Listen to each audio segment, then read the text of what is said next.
오늘은 에스라서를 보겠습니다. 지금까지 사무엘 상하부터 시작해서 열왕기 상하, 역대 상하까지 왕들의 역사를 쭉 다 살펴봤습니다.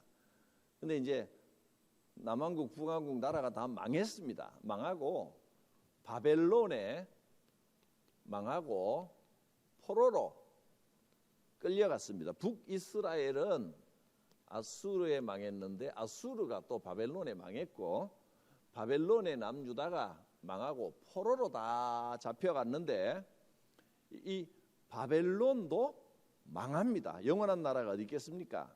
바벨론이 어느 나라에 망하느냐 하면 바벨론은 바사라는 나라, 바사가 페르시아입니다. 페르시아는 많이 들어보셨죠? 지금으로 페르시아가 딱 어느 나라다라고 말하기는 어렵지만 대개 이란이 있는 그 지역을 중심으로 그 일대 주변국을 차지하고 있던 페르시아가 굉장히 큰 나라라서 로마가 나오는 영화, 로마가 야만족들하고 전쟁하는 영화 같은 거 보면 얼굴 좀 시커먼 사람들이 와서 막 싸우고, 영화 대표적으로 300이라는 영화 옛날에 나왔던, 그게 다 페르시아와의 전쟁입니다. 그래서 바벨론의 대표적인 왕은 다니엘 시대에 바벨론이 제일 강성했던 때가 느부갓네살 왕. 이름이 익숙하시지요? 느부갓네살 왕이. 근데 성경에 이제 그 영어 이름, 영어도 아니죠 사실. 이쪽 이 발음 이름을 영어로 옮겨놓은 걸 다시 한문으로 음역을 하다 보니까 이렇게 썼는데 본래 발음으로 하면 네부카드네자르입니다. 네부카드네자르를 줄여도 잘 줄였죠. 네부갓네살 이렇게 음절로 끊어 하니까 이름이 이렇게 되는 겁니다. 네부갓네자르 2세 때가 바벨론이 제일 강성했고 그 다음에 뭐 여러 왕들이 있다가 바사에 결국은 망합니다. 페르시아에 망하는데 네부갓네살 왕 때 바벨론이 어느 정도 컸느냐 하면 아프리카, 애굽, 그 이집트 지역을 거의 차지를 하고 그 다음에 유럽, 그 그리스 지역을 차지하고 아시아 지역도 어디까지 차지하면 인도까지 다 차지했어요. 엄청나게 넓은 제국을 거느렸지만 결국은 때가 되면 인간의 나라는 다 망합니다. 망하고 이제 바사의 고레스 왕이 이 느부갓네살 왕이 제일 전성기 때 왕이고 그 뒤에 뭐 여러 왕들 나오는데 그냥 뭐 다 적진 않겠습니다. 오늘 이게 핵심이 아니니까 그냥 다니엘을 통해서 제일 잘 아는 왕 이름 하나만 적었습니다. 가장 강성했을 때 왕. 그 다음에 바사는 고레스 왕이 바벨론을 무너뜨립니다. 무너뜨리고 고레스가 이제 왕이 되는데 오늘 본문에 나왔죠. 여기서부터 우리는 이제 출발을 하는 겁니다. 바사왕 고레스. 고레스는 영어 발음으로 하면 키루스입니다. 키루스. 그래서 그걸 고레스라고 성경에는 우리말 이 이름만 기억하면 되죠. 키루스 왕이고 그 다음에 고레스 다음 왕도 여러분 많이 들어본 다리오 왕.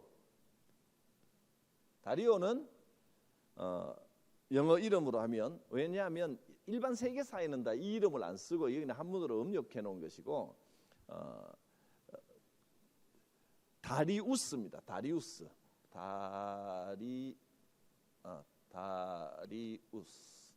왕. 다리우스 2세. 그 다음에 왕이 우리가 잘 아는 아하수에로. 아하수에로는 어떻게 유명하죠? 에스더의 남편. 아하수에로인데 이 나라는 왕 이름을 어떻게 부르는지 잘 모르겠어요. 아하수에로가 어디서 나온 이름인지 모르겠는데 아하수에로 왕인데 이 아하수에로 왕 때 이 페르시아가 전성기를 누립니다. 정말로 전에 바벨론 제국보다 훨씬 넓은 아프리카, 유럽, 아시아를 엄청나게 키웠는데, 아하수에로는 이쪽 나라 말을 영어로 철자로 이렇게 바꿔서 하면 원래 이름은 크세르크세스입니다. 이름도 발음도 기억하기도 어려운데, 아하수에로 왕의 이름은 크세르크세스 왕. 영어로 적어보면 별거 아닌데 이게 X가 나잖아요. X니까 크스입니다. 크스. 이 발음이 크스. 그러니까 크스에르, 크세르, 그 다음에 또 X, E, S, 크스 S, 이렇게 이름이 되겠죠. 크세르, 크세스. 이렇게 발음하니까 좀 쉽죠. 한 번씩 성경을 보다 보면 이렇게 만나는 이름들이기 때문에 또 이 왕이 어떤 왕인지는 한번 들어는 보는 게 좋겠어요. 크세르 밑에다 적겠습니다. 크세르, 그러니까 크세스. 이 왕이 아주 유명한 왕인데 영화 300에 나와서 코 뚫고 대머리하고 이렇게 앉아있던 그 왕이 바로 이 왕입니다. 크세르크세스 왕. 그 다음에 아닥사스다.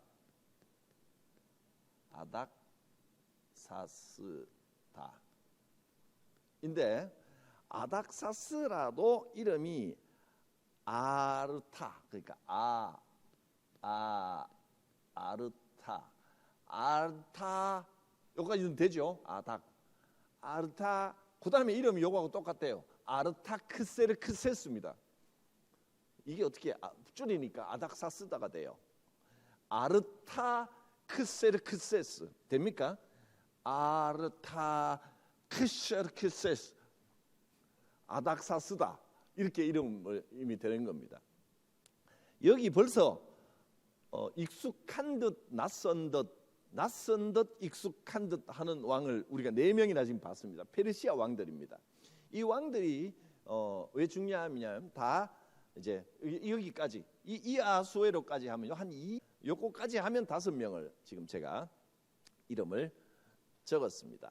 이 바사왕 고레스가 바벨론을 무너뜨리고 정권을 잡고 고레스가 칙령을 내리는데, 오늘 읽어본 말씀에 보면 고레스가 굉장히 신앙 고백하는 듯한 말을 합니다. 하나님을 인정하고, 그러니까 하나님을 인정하면서 이스라엘의 하나님은 참신이시다, 대단한 하나님이시다, 이렇게 막 신앙 고백을 하는 듯한 그런 말을 하면서 너희는 너희 고향으로 가서 성전을, 무너진 성전을 다시 지어라. 그렇게 전국에, 이 나라가 엄청난 지역을 차지했기 때문에 전국, 그러면 자기들이 아는 지구상 거의 대부분, 그때는 이쪽 동양 쪽은 알려지지가 않았으니까 지구상에 있는지도 몰랐고, 거의 사람 사는 방방곡곡에 다 칙령을 발표해서 성전을 다시 건축하라. 상상할 수도 없는 일이 일어난 거예요. 이 사람이 자기가 이스라엘의 하나님을 나의 신으로 모시겠다 이렇게는 말하지 않았지만, 이때는 대부분 다 신을 섬기기 때문에 이스라엘의 하나님 참 대단한 하나님이다, 이렇게 막 참신이시다, 이렇게 막 고백을 하면서 돌아가서 성전을 다시 지어라라고 명령을 하는 장면을 우리가 벌써 1장 1절에서 4절까지 해서 읽었습니다. 놀라운 사건이 벌어지는 거예요. 이걸 어떻게 해석할 수 있느냐? 바사왕 고레스는 기억을 해놓을 만합니다. 이거는 성경학자들과 또 성경 역사를 연구하는 사람들은 고레스가 이런 칙령을 발표한 것은 하나님의 뜻이 아니고서는 상상할 수 없는 일이었다. 엄청난 일을 고향에 돌려보내는 정도가 아니고 가서 성전 지어라, 그리고 거기에 필요한 모든 물자들을 다 대주겠다.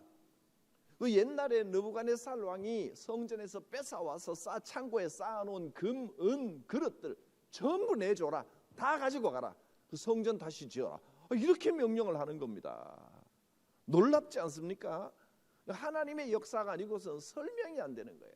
예레미야가 예언했던 대로 이 고레스가 그렇게 했다. 왜 이런 일이 벌어졌느냐? 그 당시 분위기를 한번 읽어보겠습니다. 이제 나눠드린 자료를 보면 에스라서는 기원전 538년 바사왕 고레스, 키루스, 여기 적어놨죠. 키루스 2세입니다.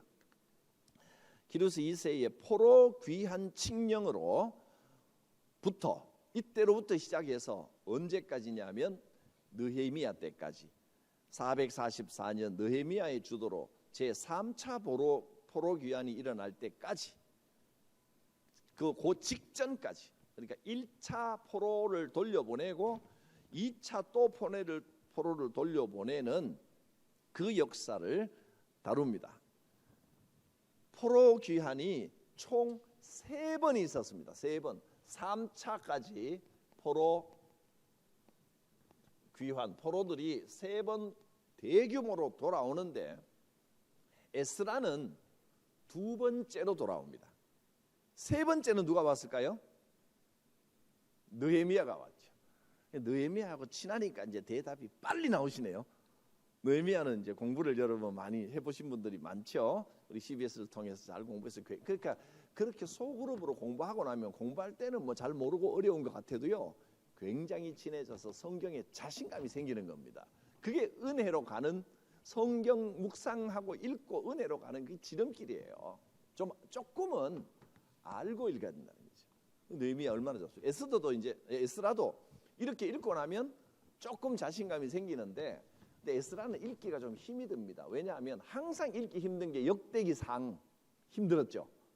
족보가 그냥 막 몇 장에 걸쳐서 계속 족보들이 나오니까 생전 발음하기도 어려운 이름들이 막 줄줄이 나오니까, 그리고 그 이름들 하나하나가 다 연구가 돼 있는 게 아닙니다. 엄청나게 뭐 수십 수백 명이 나오는 그 이름들을.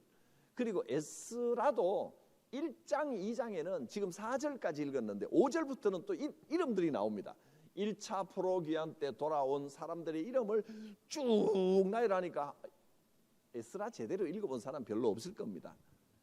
1장 꾹 참다가 2장까지 가면 인내심의 한계가 옵니다. 뛰어넘기는 좀 그렇고, 느헤미야부터 읽자. 보통 이렇게 되는 경우가 많습니다. 그래서 오늘 이렇게 이제 전체적으로 한번 읽고, 족보들은 읽을 때 좀 아는 이름 나오나 찾아보고 성경 읽다가 뛰어넘어도 됩니다. 그거 봐도 잘 모르는 거 넘어가서 전체적인 메시지를 받으면 되는 것이고, 족보는 성경 공부하고 난 다음에 보면 여기 이런 뜻이 있었구나 이해가 될 때 보시면 됩니다. 족보 다 읽다가 지칩니다. 괜히 이 성경 말씀인데 내가 차례대로 통독하기로 했는데 하나하나 이 족보 이름 다 읽어야지 그냥 못 건너뛸 수가 없다, 그러실 필요가 전혀 없습니다. 쭉 훑으면서 넘어보고 아는 이름 찾기 하나 나왔네, 그리고 넘어가시면 됩니다. 1장 2장에는 전부 족보가 나오는데 그 족보의 의미는 조금 이따가 이제 내용에서 살펴보겠습니다. 그래서 이 고레스 왕이 칙령을 내려서 모든 지원을 다 해줄 테니까 너희는 가서 성전을 건축하라. 이 성전은 솔로몬이 지은 성전은 바벨론의 나라가 망할 때 완전히 다 무너졌습니다. 그래서 그걸 새로 지으라는 거예요. 솔로몬 성전이 제1성전이고, 그래서 지금 이제 고레스 왕의 칙령에 의해서 새로 짓는 성전이 제2성전입니다. 2번째 짓는 성전입니다. 이거를 에스라의 성전이라고 부르기도 하고, 그런데 정확하게는 에스라가 지은 게 아니고 누구에게 명령을 하냐면 고레스가 유다의 총독이 나옵니다. 총독, 여기 누구에게 명령했는지 한번 밑에서 찾아볼게요. 1장 뒷부분부터가 아니고 저기는 족보는 2장부터 나옵니다. 1장에는 계속 이제 가서 모든 걸 다 대주겠다, 돌아가라, 이런 내용들이 계속 나오는데 이름을 한번 찾아보겠습니다. 8절에 보면 8절 바사왕 고레스가 창고지기 미드르닷에게 명령하여, 이 사람은 별로 중요한 사람 아닙니다. 창고지기에게 명령해서 그릇들을 다 꺼내서 옛날에 이 가져왔던 성전 기물들 그걸 전부 다 꺼내서 싹 다 남김없이 다 돌려줘라. 그걸 누구에게 주라 그랬습니까? 유다 총독 세스바살이라는 사람에게, 총독 세스바살에게 돌려주라. 그래도 요 세스바살이라는 이름이 에스라서에서 한 3번인가 4번인가 나옵니다. 이 사람이 분명한 건 유다 총독인 건 맞는데, 유다 총독으로 말했는데 어떤 사람인지 학자들 사이에도 분분합니다. 정확하게 나오지가 않습니다. 그래서 어떤 사람들은 성경을 읽으면서 이때 유다 총독이 스룹바벨이었는데 같은 사람인가? 같은 사람이다 이렇게 말하는 분도 있고, 아니다, 뭘 같은 사람이냐, 그럴 리가 있냐, 그럼 같은 이름을 쓰지 한 책에서 왜 이름을 다르게 쓰냐, 아니다 그런 사람도 있고, 또 어떤 사람이 이렇게 말합니다. 그러면 본명은 스룹바벨인데 궁중에서 부르는 이름이 세스바살 아니냐, 이렇게 말하는 사람도 있는데, 자 여러분 1번, 2번, 3번 같은 사람이다, 전혀 다른 사람이다, 같은 사람인데 궁중 이름이다. 1, 2, 3번 어떤 걸 택하든 다 정답입니다. 왜냐하면 이건 아무도 모릅니다. 저도 모르고 학자들도 모르고, 그것도 맞다라고 학자들 사이에는 이게 맞다고 강력하게 주장하면서 책을 쓴 사람도 있는데 증거는 없습니다. 이거는 정말 세스바살이 정확하게 누군지는 며느리도 모릅니다. 아무도 모릅니다. 그래서 이 사람에게 모든 걸 다 내줬다. 그게 이제 1장의 내용입니다. 그래서 이스라엘 백성들이 대규모로 제1차 포로기환 성전 지으러 가자. 성전 지으러 가는 겁니다. 어떤 사람이 갔는지 2장에 명단들이 쭉 나옵니다. 근데 그 명단을 보면 지파별로 나오지 않고 거의가 유다 지파, 베냐민 지파이기 때문에 비슷한 지파라서 지파별로 한 게 아니고, 뭐 여기 보면 그것도 뭐 뒤에 설명을 해놨습니다만은 그때 밑에 먼저 한번 보겠습니다. 제 1부라고 되어 있는 3번 밑에 줄을 하나 그어놨죠. 제 1차로 되어 있는 부분 찾으셨습니까? 글자가 조금 작게 적었습니다. 참고로 제가 적어놓은 건데, 1차로 귀환한 이스라엘 자손들의 총수가 42,360명. 이 사람들은 대부분 유다 아니면 베냐민 지파 사람들입니다. 같은 지파입니다. 그래서 이 사람들은 다시 위로 동그라미 3번으로 올라가 보면 가계별 귀환자는 몇 명, 출신지별 뭐 이렇게 제사장 가계별, 그러니까 어느 집안 사람 누구 뭐 이렇게 쭉 대표자들을 적어놓은 게 2장입니다. 족보입니다. 뭐 대충 그렇구나 하고 넘어가면 되고요.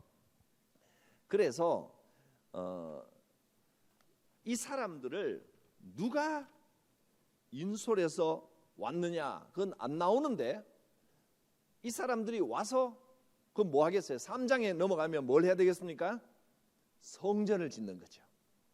성전 짓는데 그걸 지휘 감독하는 사람을 보니까 세스바살이 감독할 줄 알았는데 세스바살 이름이 안 나오고 스룹바벨이라는 사람의 이름이 갑자기 나오는 겁니다.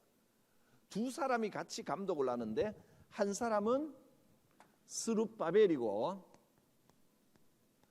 그래서 제2성전을 스룹바벨의 성전이라, 스룹바벨이 지은 성전이라, 1성전은 솔로몬 성전, 2성전은 스룹바벨 성전, 이러면 그게 정확한 겁니다.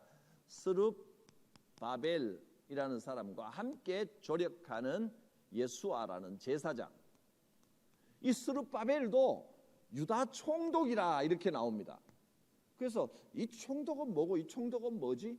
아니다, 이 사람 다음에 이 사람 총독이다, 아니다, 같은 사람이다. 학자들 사이에도 의견이 분분하기 때문에, 의견이 분분한 건 좋습니다. 아무 말이나 해도 정답입니다.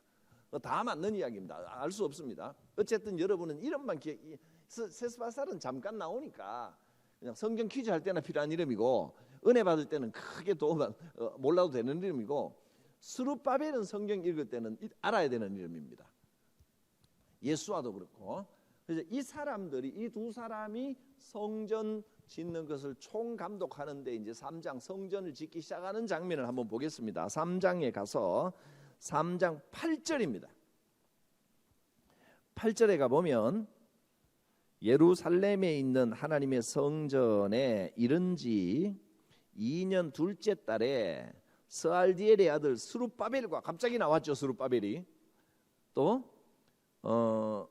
요사닥의 아들 예수아와 나왔습니다. 다른 형제 제사장들과 레위인 사람들과 무릇 사로잡혔다가 예루살렘으로 돌아온 자들이 공사를 시작하고 20세 이상의 레위 사람들을 세워 여호와의 성전 공사를 감독하게 하매.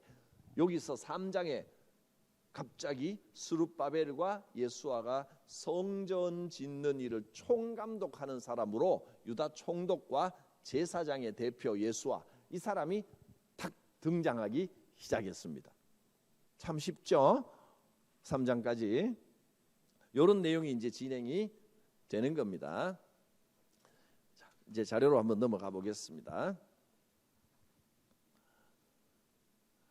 어디까지 읽었죠? 제일 위에 다 마저 읽고 지나가겠습니다. 제3차 포로기한 직전, 즉 두 번째 줄입니다. 제2차 포로기한 시대까지의 역사를 다루는 책으로 제2성전인 스룹바벨 성전, 이렇게 부릅니다. 그 성전의 건축과 에스라의 신앙개혁을 중심으로 한 이스라엘의 회복을 통한 선민 역사와 영속성을 강조한다. 에스라는 크게 두 부분으로 나눠지는데, 하나는 1장부터 6장까지, 그 다음에 7장부터 10장까지, 그렇게 두 개로 나눠집니다. 그럼 먼저 1장부터 6장까지 넘어가기 전에 3차 귀환이라 그랬으니까 1차는 스룹바벨과 예수아, 스룹바벨이 이끌고 와서 성전 지으러 와서 성전 짓는 4만 명의 일행, 그게 제 1차 포로귀환입니다. 스룹바벨과 함께 1차. 그 다음에 2차는 성전이 완공되고 난 다음에 에스라가 사람들을 이끌고 뒤에 가면 나옵니다. 또 가라 그래서 에스라가 제2차로 사람들을 이끌고 갑니다. 가서 에스라는 뭘 했냐면 성전 건물을 지어놨으니까 이제 신앙 개혁 운동을 하는 겁니다. 가보니까 신앙 상태가 어떤지를 살펴보니까 성전 지어놨으면 신앙생활 잘해야지요. 그래서 가보니까 엉망진창인 겁니다. 제일 먼저 뭐가 문제냐면, 이스라엘 사람들이, 이 유대인들은 혈통을 굉장히 중요시하잖아요. 근데 이방 여자들하고 결혼하고 막 혼혈이 되고 막 엉망진창인 거예요. 문화가 다 뒤섞이고 막, 이게 무슨 하나님 믿는 백성이냐, 이게 뭐냐. 다른 것보다 하나님은 문화를 단순히 뭐 이방 여자들은 또 이방 사람들은 상종하지 마라 이런 차원이 아니고, 이방 사람들과 가족을 이루게 되면 문화적으로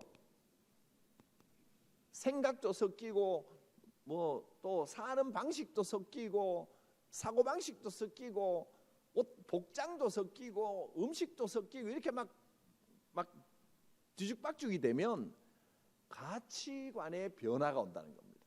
그래서 저는 신앙에 있어서는 이 문화가 주는 가치관이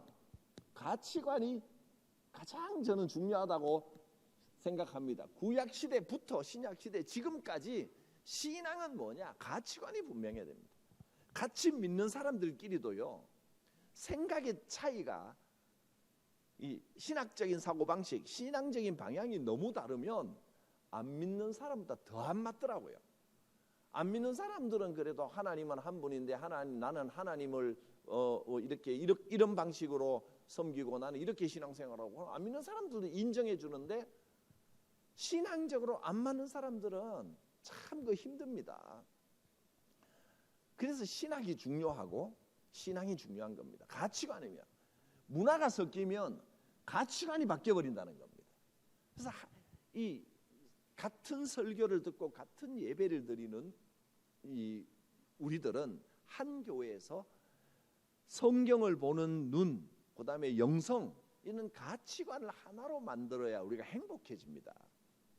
그래서 19세기에 아주 유명한 그 학자, 기독교 교육 학자가 지금도 그 사람의 이론이 다시 또 막 관심을 막 받고 있어요. 뭐라고 주장했냐면 자녀 교육, 교회에서 자녀를 교육하는 건 교회 학교가 되면 큰일 난다.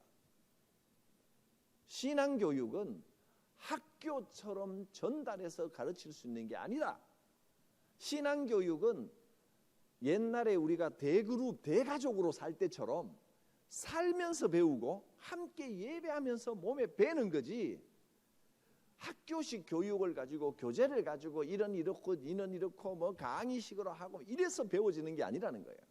그래서 사실은 뭐 장단점이 다 있는데 지금 뭐 해법은 천천히 찾아가야지 급하게 이렇게 해법을 찾아갈 수는 없는 이야기이지만 한국 교회의 신앙교육의 제일 큰 문제점은 자녀들을 부모하고 완전히 떼버렸다는 겁니다. 자녀들은 어릴 때부터 부모하고 같이 예배드리는 경험이 없는 거예요. 그래서 어릴 때 여러분 아기들 아기들 데리고 함께 예배드리는 거 굉장히 소중한 신앙 교육입니다. 어릴 때 아기 때부터 잠옷실에 앉든 잠옷실보다 그냥 앉는 게 더 좋아요.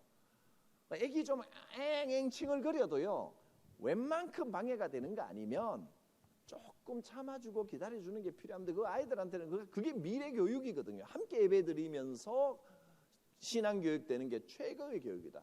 그래서 이분은 회중 예배를 강조합니다. 따로 예배드리는 건 반교육이다, 역교육이다. 우리 교회에서 하지도 못하면서 내가 이렇게 주장을 하면 그분이 주장하는 바입니다. 근데 뭐 장단점이 있고 전통이 있으니까 제가 뭐 어떻게 생각하든 막 강력하게 막 그 실험적으로 막 우길 수는 없어요. 교육은 백년지대계인데 어설프게 막 적용해서 내 생각 이렇게 합시다 이럴 생각은 없지만 상당히 일리가 있는 이야기입니다. 그래서 어떤 교회는 예배 드릴 때 아이들이 다 앞자리에 앉잖아요. 그래서 어린이 설교부터 먼저 하고 그 끝나면 애들은 이집순서로 쭉 나가면 그 다음에 어른 설교를 하고 그렇게 예배를 드리고 함께 찬양하는 경험이 일생을 좌우하는 신앙의 교육이 된다는 거예요.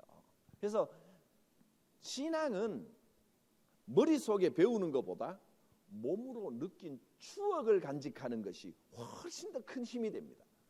저도 어릴 때 뭐 배웠는지는 하나도 생각 안 나도 교회 와서 막 뛰어다니면서 놀고 찬양대 하고 그다음에 새벽송도 울고 이랬던 경험, 그런 경험들이 나를 붙들어주고 지탱해주는 정말 힘들 때는 든든한 뿌리가 되는 신앙의 경험이 되는 것이지 뭐 따로 가서 뭐 프로그램하고 뭐를 하고 뭐 그런 거는 하나도 남는 게 없더라고요. 그리고 제 어릴 때도 돌아봐도 어떤 선생님이 뭘 가르쳤는지는 뭐 그렇게 기억날 리가 있습니까? 저도 저 배우 제법 똘똘하게 생겼잖아요. 성경 공부하면 듣고 퀴즈 하면 손들고 맞히고 막 이런 거 되게 또 잘해 까먹고 막 손들고 맞히고 이런 거 했는데 그때 맞히면 뭐합니까? 기억 하나도 안 나는데 다 잊어버려요. 근데 수련회 가서 밥 먹을 때 암송했던 성경 구절만 좀 저절로 입에 배서 그건 어른 돼도 안 잊어버리더라고요. 옛날에는 밥 먹을 때 성경 구절 외우는데 요새 또 그 분위기도 또 없어졌어요. 그런 거. 그 외에는 남는 게 없고 또 기억나는 건 제가 초등학교 4학년 때인가 3학년 때인가 4학년 때인가 선생님이 노총각 선생님이 그렇게 애들 이뻐해 줬어요. 근데 별로 공부도 잘 안 하고 그냥 오면만 놀고 뭐 사주고 큰 것도 안 사줘. 뭐 들고 와서 사탕 같은 거 나눠주고 같이 먹고 막 장난치고 이랬던 선생님 나는 지금 그 얼굴도 기억나요. 그것만 기억나는 거예요. 관계만 기억나지 뭘 배웠는지 그게 신앙을 붙들어주는 게 아니더라고요. 신앙은 학습되는 게 아니고 적응되는 거죠. 적응되는 거죠. 같이 적응돼야 돼요. 요즘은 정말 문제가 결혼 연령이 점점 늦어지나요. 전에 옛날에는 그래도 한 이제 그 고등학교 졸업하고 20대 21, 2, 3살 요때까지가 되면 그 지나면 이제 작년이라 생각했는데 지금은 웬만하면 30대 중반쯤 돼도 작년이 난 생각을 안 해요. 나는 아직 애다. 본인도 그렇게 생각하고 남들도. 저는 그거는 좀 반대예요. 어른을 만드는 그 준비, 언제까지 인생의 반을 준비 기간으로 보내버리고 40 있으면 글쎄요 뭐 몇 살까지를 칠지 몰라도 한 뭐 수명이 한 80세 된다 해도 40이면 벌써 반환점이 돌았는데 아직도 요새는 상투 뜨는 것도 아닌데 나이 40이 다 돼가는데 아직도 나는 배우는 뭐 애고 받아먹기만 하는데 이거는 조금 참 그거는 우리 한국 교회의 전반적인 문제입니다. 그러니까 어릴 때부터 같이 예배드리는 훈련을 많이 해야 돼요. 여러분 아기 때 그냥 다니면서 그 교회 식당에 밥 먹은 거 그런 것도 밥 먹고 교회 데리고 와서 그냥 옆에 그 장의자의 옆에 앉아서 그냥 자더라도 엄마 예배드릴 때 옆에 자면 예배드리는데 애가 저렇게 자면 되나 그러시면 안 돼요. 자도 여기 와서 자면 그게 다 은혜가 몸에 스며드는 겁니다. 신앙은 스며드는 거예요. 배워지는 게 아니고 학습되는 게 아닙니다. 지금 우리 한국 교회가 또래 문화는 교회에서 또래 문화는 굉장히 발달이 돼 있는데 뭐 지금 세태가 그렇죠. 대그룹이 없어지고 점점 핵가족이 되는데 뭐 그거 좀 이상적인 이야기일 수도 있는데 어쨌든 방향은 그렇다는 거예요. 그래서 회중과 함께 호흡하고 교회의 공기를 호흡하고 예배의 어떤 그 공간에서 그걸 그 영성을 호흡하고 몸으로 호흡하는 그게 참 중요합니다. 저는 어린애 데리고 예배 시간에 좀 애가 앵앵 울어도 애는 우는 게 신앙 고백이에요. 떠드는 게 신앙 고백이고 애 떠드는 거 부담 가지면 안 돼요. 그게 저 아이가 나중에 우리 교회 장로님이다 이 생각을 하시면 됩니다. 그러면 애가 징징거리고 그러면 아이고 장로님, 미래의 장로님, 미래 권사님, 그 아이가 교회 지키는 거예요.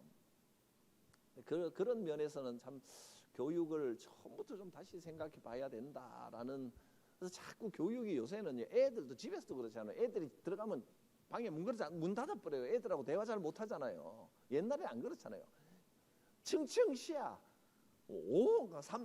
여기 삼촌, 이모, 고모, 뭐 할머니, 할아버지 다 사니까 그냥 거기서 누가 앉아서 예절은 이런 거다 하고 청학동처럼 안 가르쳐도 자연스럽게 몸에 배는 예절이라는 게 있었잖아요. 가족이 뭐다라는 거 말 안 해도 배워지는데 신앙은 영적인 거기 때문에 무엇보다 그렇게 배워야 되는데 이제 그런 한계가 좀 있습니다. 그러나 이제 또 이렇게 그 교회 학교 형태로 단계별 그 교육을 시키면 거기엔 또 다양한 프로그램을 가지고 그때 교회 오는 게 즐겁고 재밌게 할 수 있다라는 장점은 있습니다. 자칫하면 함께 예배드리는 게 애들은 재미없을 수도 있거든요. 근데 재미를 느낀 애들은요 처음에는 좀 어려워도 어른들이 지나가면서 알아주고 손 흔들어주고 머리 한번 쓰다듬어주고 이런 거 굉장히 좋고 그런 애들은 사회성도 좋아집니다. 그리고 교회에 금방 적응합니다. 근데 이제 나중에 나이 들고 중학교, 고등학교, 특히 청년 이렇게 돼서 교회에 나오면 적응하기가 참 쉽지가 않죠. 장년들도 마찬가지. 처음 오는데 쉽지가 않죠. 어릴 때서 쭉 자라가도록 교회에서 자라는 게 교회 교육입니다. 그게 최고의 교육이에요. 존 베스토프 3세라는 분이 지금은 그분 돌아가셨지만 굉장한 이야기를 한 거예요. 영성을 쉐어링해야 된다. 함께 공유해야 된다는 거예요. 신앙 문화를 공유해야 된다. 문화가 없어지면 지금은 장년 문화 따로, 영유치부 문화 따로, 아동부 문화 따로 완전히 별개 단절되면 그거 한 번씩 넘어가는데 그래서 그거 연결하려고 가서 아는 척하고 뭐 또 연말 되면 가서 여행도 같이 가고 막 이렇게 친해지려고 인간적으로 친해질 수는 있지만 문화 적응이 안 되면 가서 또 적응을 못 하거든요. 그래서 신앙에는 이 문화라고 하는 것이 굉장히 중요합니다. 문화는 여러 가지입니다. 음악도 있고 뭐 복장도 문화고 또 이 느낌, 여기 이 분위기 이것도 우리 문화거든요. 근데 이스라엘 백성들이 에스라가 가보고 놀란 게 문화가 뒤죽박죽이 되어 있는 거예요. 그래서 에스라가 이건 아니다 어떻게 이럴 수가 있느냐 그러고 막 너무너무 가슴이 아파서 통탄을 하면서 회개 기도를 합니다. 하나님 앞에 통에 잡아가고 기도를 하니까 그 기도를 보고 이스라엘 백성들의 마음이 움직입니다. 그래서 자기들 집에 있던 이방인들을 다 내보내버립니다. 그리고 하나님 앞에 다시 바로 서는 에스라의 종교 개혁 운동. 에스라는 학자입니다. 학자. 성경을 연구하는 학자로서 그래서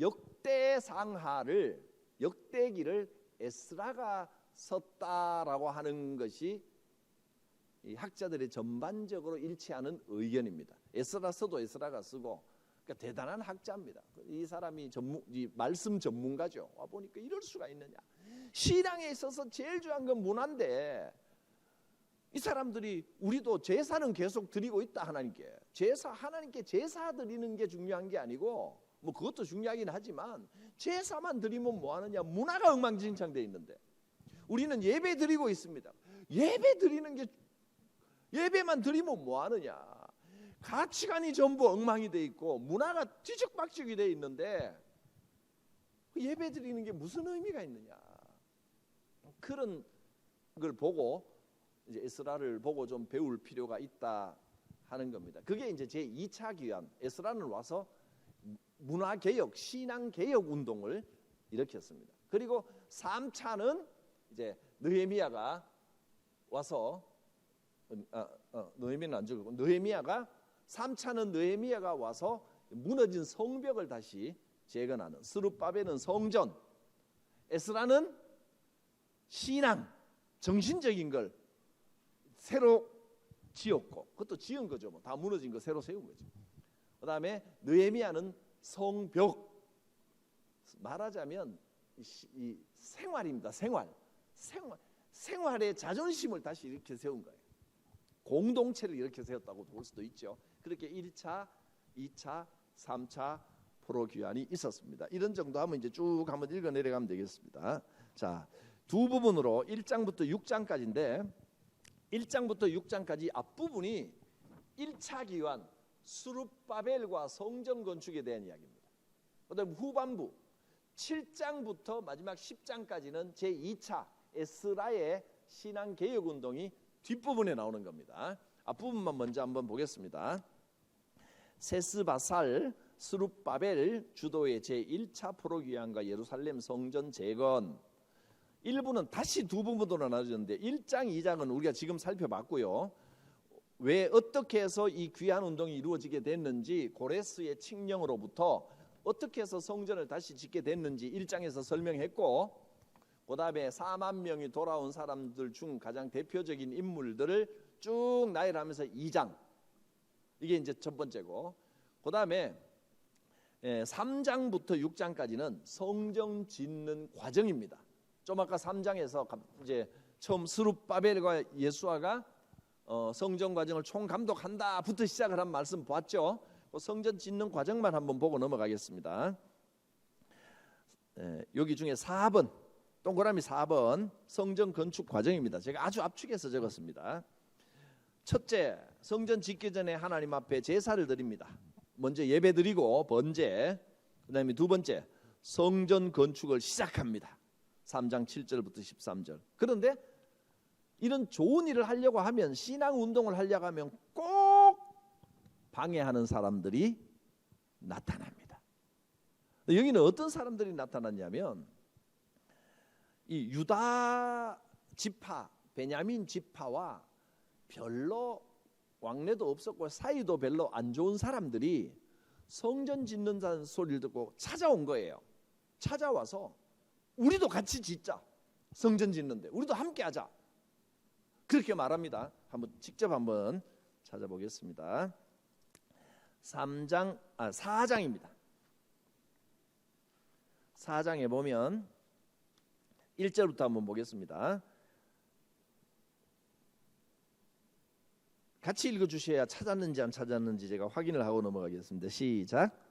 사로잡혔던 자들의 자손이 이스라엘의 하나님 여호와의 성전을 건축한다 하는 것을 유다와 베냐민의 대적이 듣고, 아주 사이가 안 좋았던 사람들, 이스라엘 사람 중에 사이가 안 좋았던 사람들이 듣고 와서 뭐라고 하느냐. 2절. 스룹바벨과 족장들에게 나와 이르되, 뭐라고 합니까? 우리도 너희와 함께 함께 건축하게 하라. 우리도 너희같이 너희 하나님을 찾노라.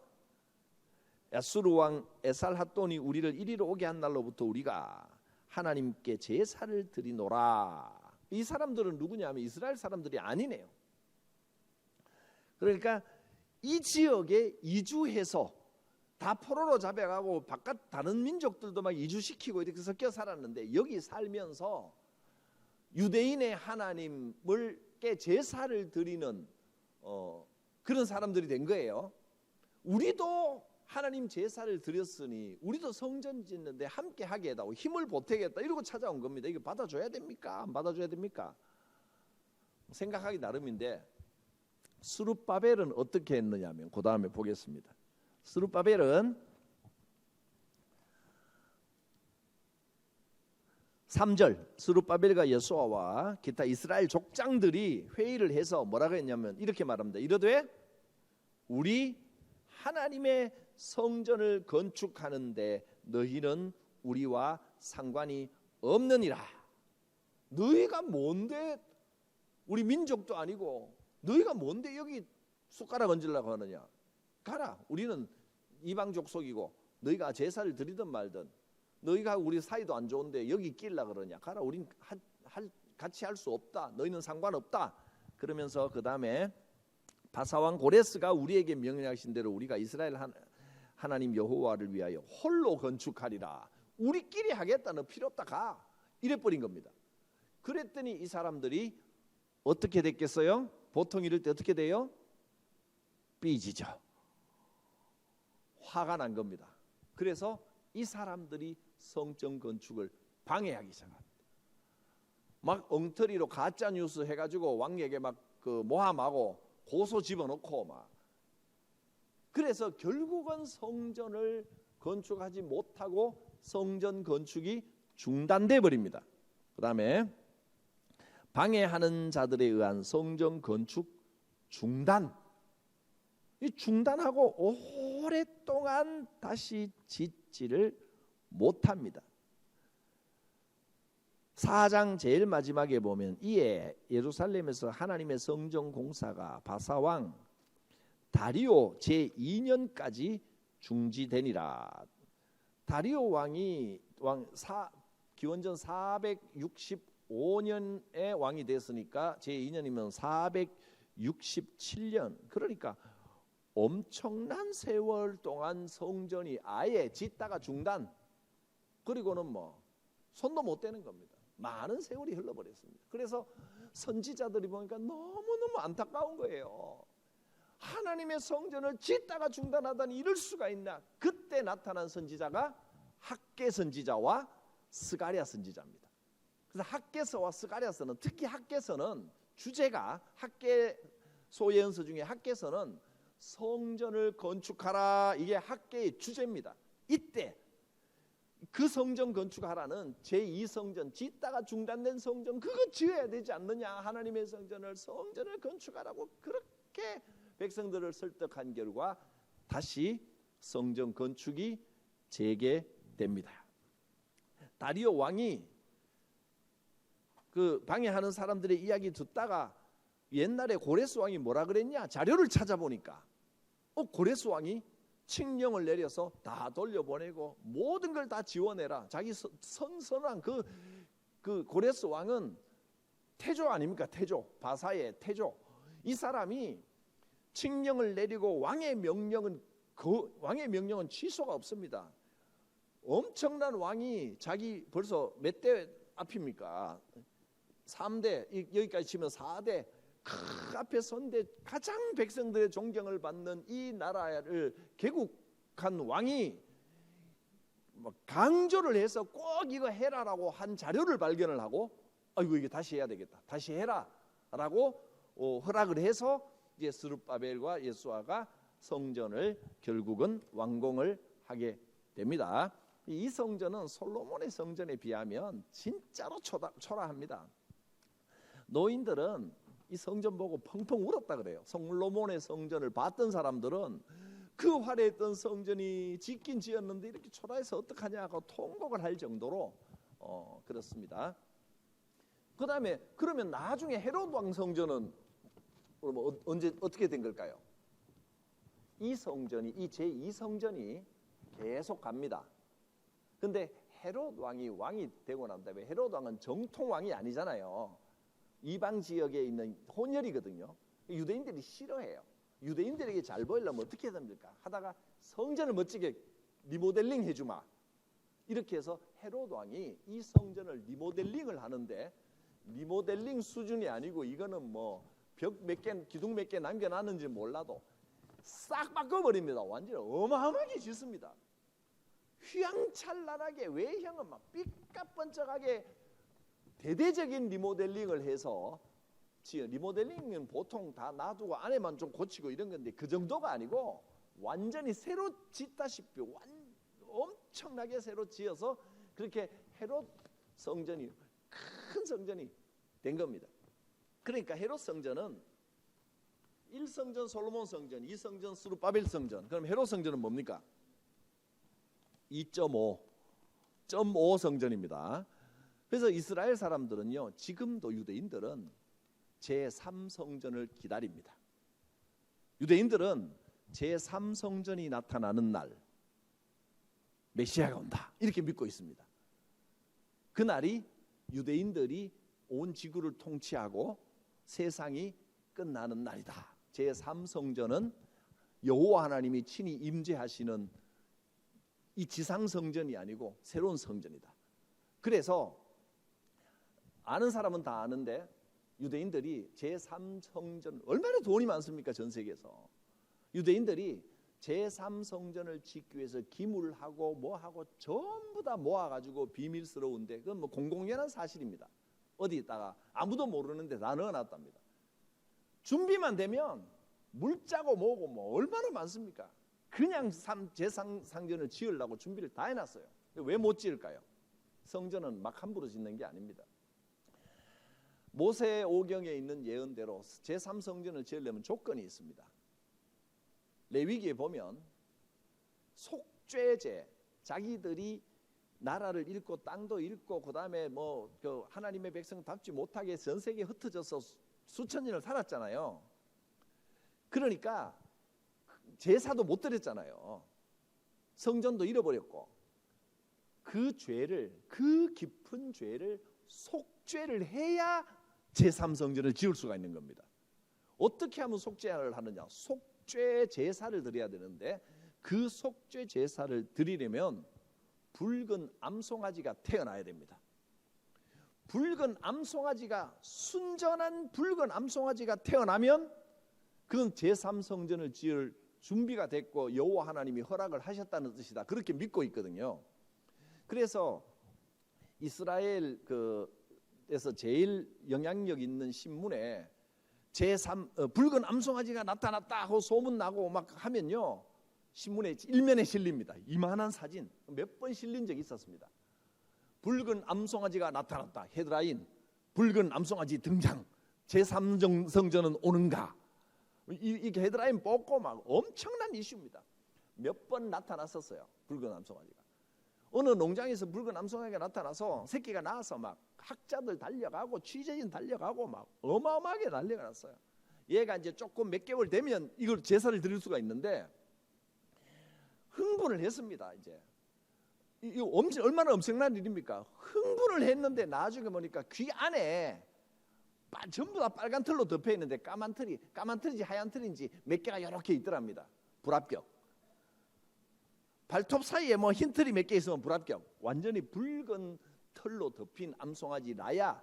그래서 그거는 과학자들과 랍비들이, 공인된 랍비들이 가서 전부 검사를 해서 속죄제를 드릴 수 있는 암소다라고 확인을 해줘야 되는데, 어릴 때는 잘 몰라서 괜찮다고 다 살펴봤는데 괜찮았는데 랍비가 이렇게 보다 보니까 귀 속에 보니까 하얀 털이 몇 개 있는 거야. 안 돼. 그래서 아직도 안 나타났습니다. 유대인들은 붉은 암송아지가 나타나면 제3성전을 짓고, 나타났다 그러면 비밀 창고에서 곳곳에서 있는 기물들 다 갖고 오면 성전 몇 개 짓고도 남습니다. 금들을, 엄청난 금들을 모아놓고 있다. 나는 그거 어디서 들었지? 아무도 모르는 이야기인데, 그건 아무도 모르는데 다 아는 그런 이야기입니다. 자, 그다음에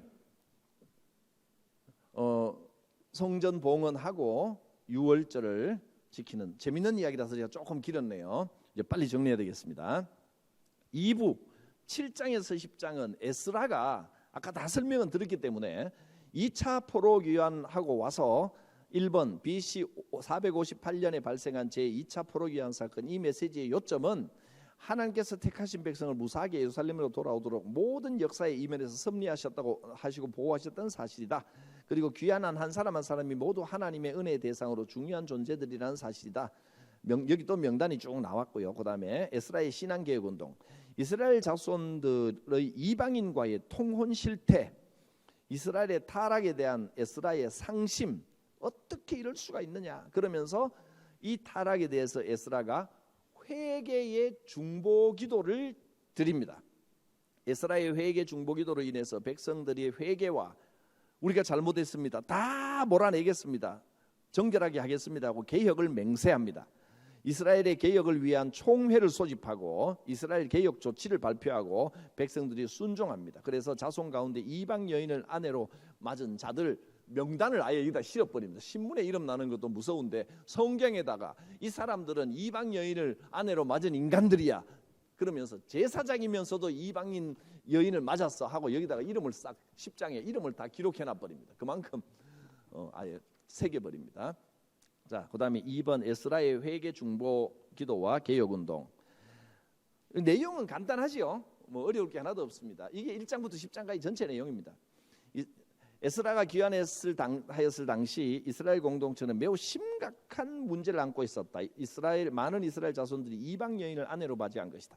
이는 이스라엘 공동체의 정체성을 뿌리채 뽑아버릴 수 있는 심각한 과오였다. 에스라는 이스라엘 자손들이 이방 여인을 아내로 삼음으로써 거룩한 자손으로 이방 족속과 섞이게 한다는 소식을 듣고 크게 충격을 받고 한동안 상심하여 주저앉아 있다가 저녁 무렵에 하나님께 통회 자복하는 기도를 드린다.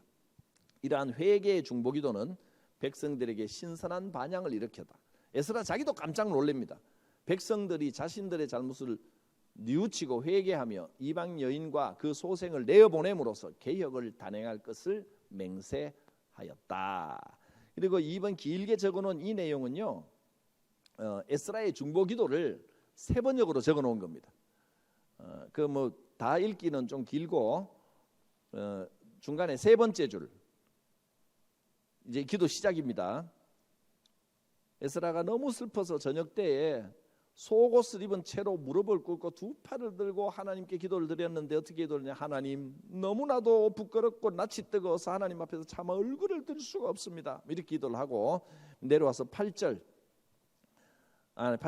지나가고 14절 제일 밑에서 한 5번째 줄 보겠습니다. 그러므로 다시는 주의 계명을 어기지 말아야 하겠습니다. 이러했는데 다시는 그래야 했습니다. 역겨운 일을 저지르는 이방 백성들과 결혼도 하지 않아야 하였습니다. 이제 주께서 분노하셔서 한 명도 남기지 않고 다 없애버린다고 해도 드릴 말씀이 없습니다. 그렇지만 주 이스라엘의 하나님 주님은 너그러우셔서 우리를 이렇게 살아남게 하셨습니다. 진정 우리는 우리의 허물을 주께 자백합니다. 우리 가운데서 어느 누구도 감히 주님 앞에 나설 수 없습니다. 이런 회개의 중보기도를 드리고 그러자 어떤 결과가 났느냐 하면 마지막입니다. 중보기도의 결과, 하나님께서는 에스라의 회개의 중보기도를 들으시고 이스라엘 자손들이 죄악을 스스로 회개하고 개혁하는 결과를 만들어 주셨다. 이와 같은 결과는 에스라도 상상하지 못했던 축복이었다. 결국 에스라의 중보기도로 인해 이스라엘 민족 전체가 멸망하는 대신 용서와 부흥의 은혜를 얻게 되었다. 참으로 의인의 강구는 역사하는 힘이 크다. 우리에게는 에스라보다 더 크신 중보기도자이신 예수 그리스도가 계신다. 우리들도 중보기도의 능력을 믿고 중보기도의 사명을 감당해야 한다. 우리가 부족하고 우리 교회도 많이 부족한 게 있지만 여러분 가운데도 중보기도의 사명을 받은 에스라 같은 분이 있습니다. 자, 여러분 감동이 오시는 분만 저를 따라합니다. 다 말고 감동이 오시는 분만 내가 에스라입니다라고 외칠 겁니다.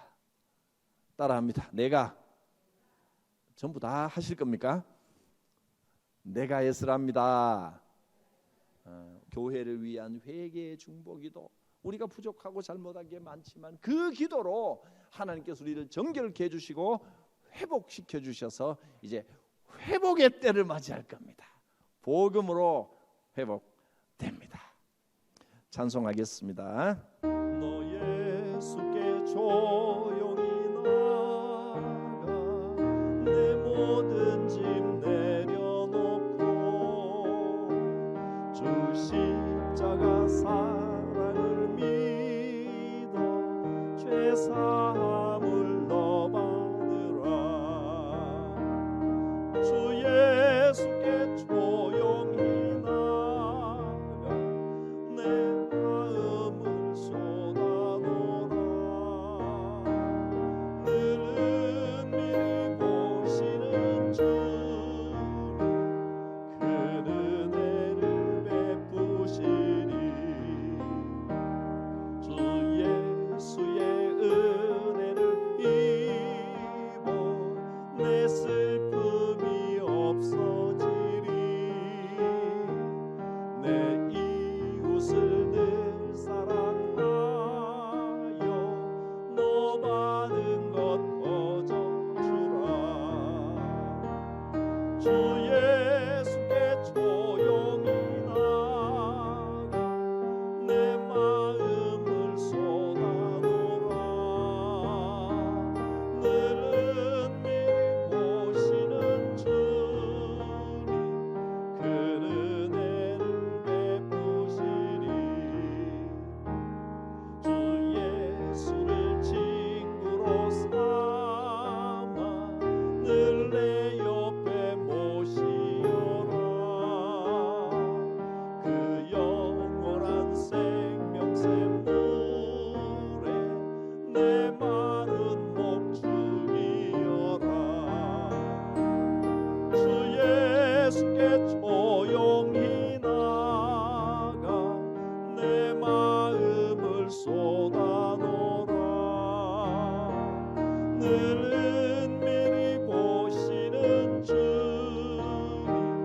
그 은혜를 베푸시리. 너 주님과 사귀어 살면 넘치리라. 주 예수를 찾는 앞에 참 밝은 빛 비추어라. 주 예수께 조용히 나가 내 마음을 쏟아놓으라. 늘 은밀히 보시는 주님 그 은혜를 베푸시리. 우리 구주 예수 그리스도의 구원의 은혜와 우리에게 천국을 허락하신 하나님의 크고 놀라우신 사랑하심과 성령님의 감동하심, 정결케 하심, 충만하심이 성도들 머리 위에, 가정과 교회 위에 충만히 임하옵시기를 축원하옵나이다.